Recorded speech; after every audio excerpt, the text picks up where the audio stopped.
More often than not, Israelis tend to express their psychotic beliefs on air very casually. They have no problem doing it. Recently, an Israeli TV personality went on air saying that immediately after the fall of Iran's regime, if it happens, Israel should commit airstrikes all across Iran. After the new regime that is pro Israel is installed, they should go about bombing the entire country. It's pretty shocking stuff. So take a listen to this. It's in Hebrew, so I'm going to go ahead and translate it, and the captions are on the screen as well. לפני שנה וחודשיים היה מבצע חץ הבשן I'll בסוריה. tell you, a year and 2 months ago, there was an Operation Arrow of Bashar in Syria, and then Assad's regime had fallen. Do you remember what happened 20 minutes after he took off on the plane to Russia? Well, the state of Israel turned Iran, Syria into one big shooting range. True, but it's not some beautiful Freudian mistake. I really hope the United States will do the same, and that means that Iran's story, so as far as I'm concerned, becomes hopeful. A significant strategic threat to the state of Israel will very easily soon become history. So what he's saying, and for those who don't remember, immediately after the fall of Bashar al-Assad, what you ended up seeing is just airstrikes, hundreds of airstrikes across Syria immediately after. This is after the new regime, al-Jilani, took place.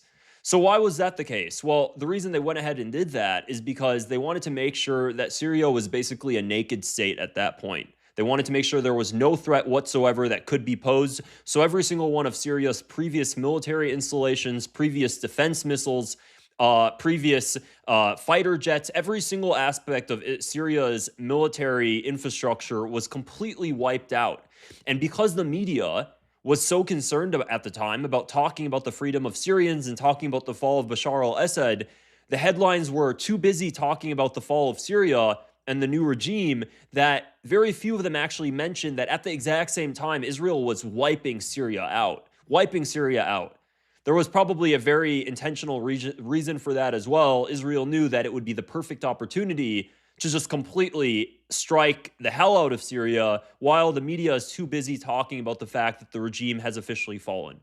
And that's exactly what they plan to do with Iran. Now, why is that a problem? Why is it a problem that you want to take Iran, which has huge military infrastructure, and completely wipe it out after a new regime that's pro-Israel is installed?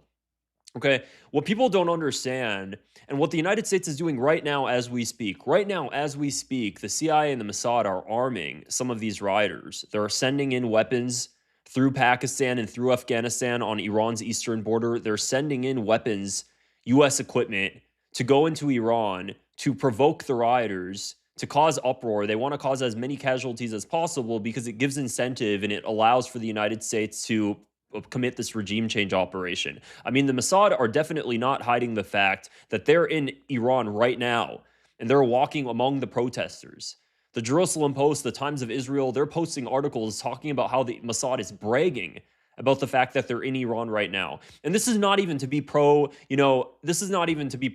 What I'm ultimately pro is self-determination. So any group of people that truly want freedom, I stand by their side fully, completely. That's not the point of this. This is not to talk about Iran's regime. More so, it's to talk about the fact that Israel is going to go about completely wiping out its military infrastructure, basically creating a naked state that has no means to defend itself after arming the rebels and opposition groups in Iran right now.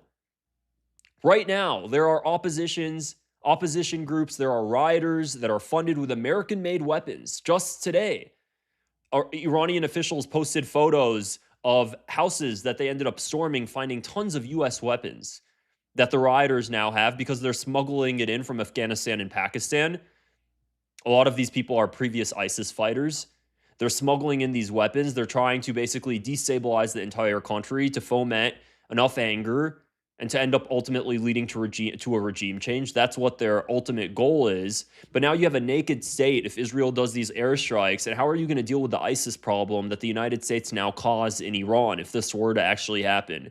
This is the exact same thing that happened in Iraq, by the way. Same exact thing that happened in Syria. Every single time that the United States arms these opposition groups to overthrow the current regime, they go ahead and do that, just like Syria, Operation Timber Sycamore, when during Barack Obama's administration, the CIA was funding and training and arming Syrian rebels and ISIS fighters to overthrow Bashar al-Assad.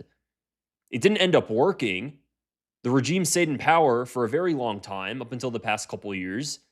And during that entire time, there are now ISIS fighters in Syria that were armed and trained by the CIA and the Mossad. They would actually go to Israel, and there are so many articles on this. There are so many headlines on this of ISIS fighters getting injured in Syria and then going and crossing the border into Israel so that way they can get treated in Israeli hospitals. Just search up ISIS fighters receiving medical care in Israel.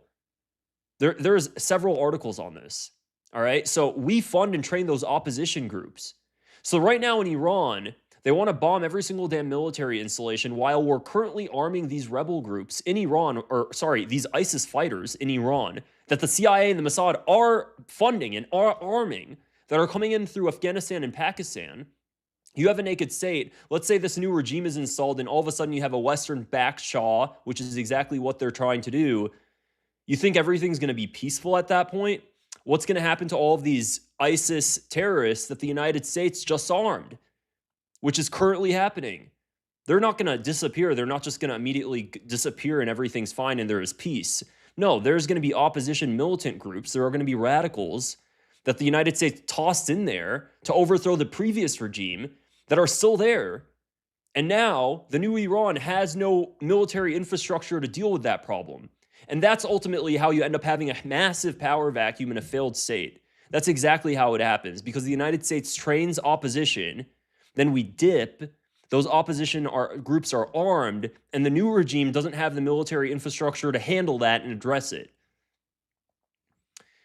Of course, these Israeli pundits don't give a damn about that. They don't give a damn about that. But if you've learned anything over Libya and Syria and Iraq, is that when you train opposition groups and give them US weapons and then you dip, it doesn't really end well. And it doesn't end well for America either. I mean, there's actually that video, I played the clip a few videos ago of Hillary Clinton talking about how the Soviets ended up pulling out of Afghanistan.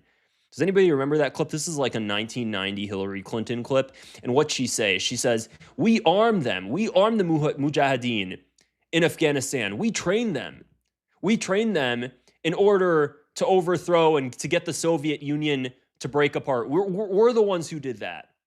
We trained the Mujahideen. We're the ones who did that. And we wanted to basically destroy the Soviet Union. And it worked. And the Soviet Union pulled out and they eventually crumbled. And she's like she's bragging about this. And then she goes on to say, but what we sow, we'll harvest. And the fact that they now have all of these weapons and training from the United States, what ended up happening later? Well, there was the Taliban and the United States had to deal with that, and al-Qaeda and everything else. So, you know, this is kind of where we're headed, and it's not going to be peaceful. It's not going to be peaceful. Every single problem in the Middle East that's caused by these regime change operations are caused by the United States and Israel, but Israel hijacking U.S. foreign policy and basically occupying the United States to basically do its bidding in the Middle East. That's exactly what's going on. So anyways, guys, that's really it for this video. Let me know what you think in the comments below and give it a thumbs up as well. If you found this video interesting, I'd appreciate it if you comment and share it with your friends. Otherwise, I'll see you guys in the next clip. Take care. Bye.